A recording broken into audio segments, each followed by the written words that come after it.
Good evening. Children, some younger than 10 years old, are getting behind the wheel of stolen cars and tearing around town in Kununurra. The crimes are not only disturbing and dangerous, they're costing local businesses and putting the town's reputation as a top tourist destination at risk. Monday night madness in Kununurra. A stolen ute rides the footpath before it turns on police around 3 this morning.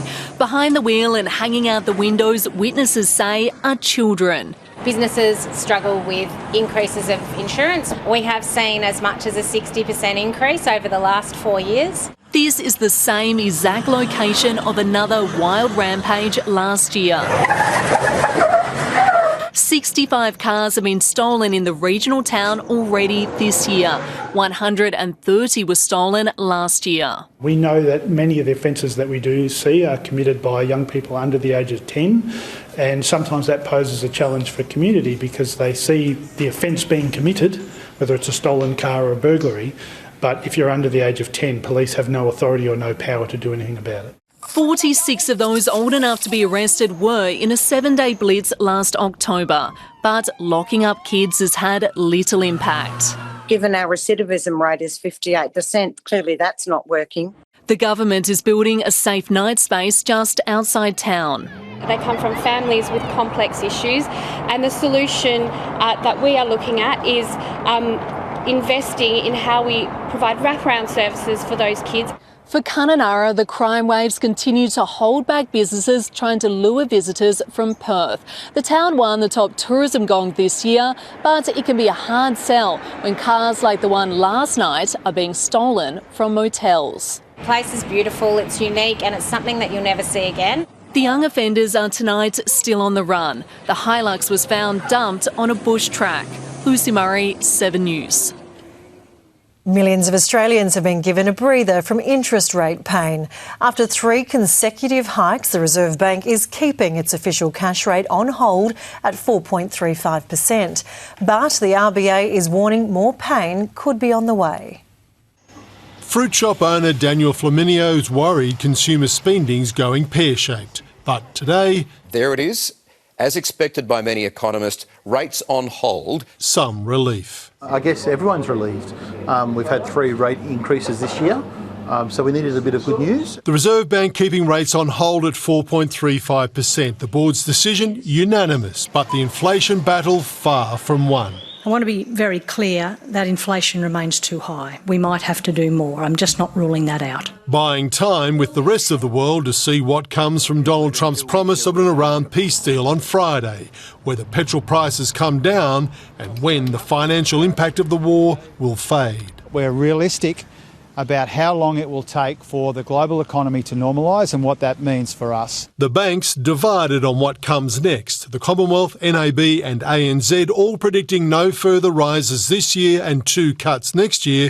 Westpac predicting 2 more rises this year and 2 cuts, but not until 2028. There's that risk that they have to go further in August and September. November board meeting might be a good time to expect that. And crunch time is fast approaching for the fuel excise cut. The government indicating it'll make a decision next week on whether to end it or extend it beyond the end of the month. We'll give consideration to those matters. That relief won't go on forever, but we will continue to review it between now and the end of the month. The 32 cent a litre cut due to end on June 30. Daniel Flaminio says his customers are already tightening their belts. Instead of buying premium fruits, they're looking for value for money. And looking to bag a bargain.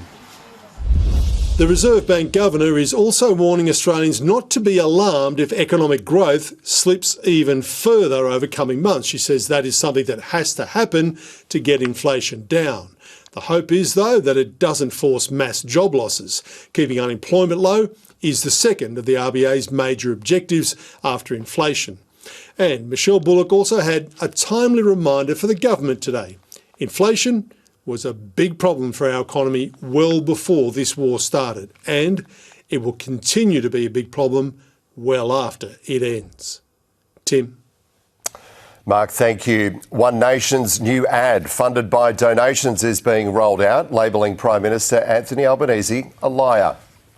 Well, we have no plans to change negative gearing. Well, we've changed our position. I stepped back one step. I didn't fall off the stage.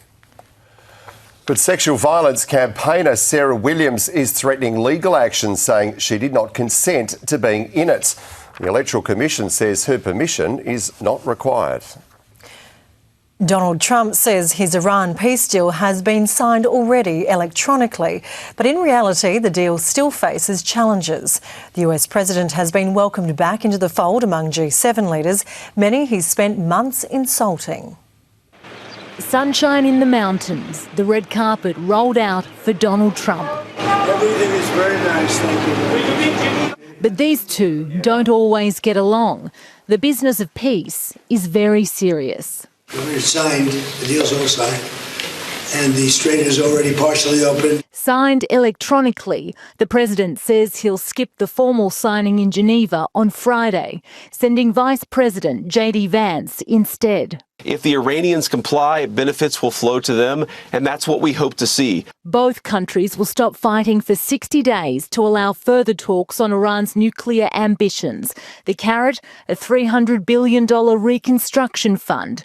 It's unclear how much of that will come from American taxpayers.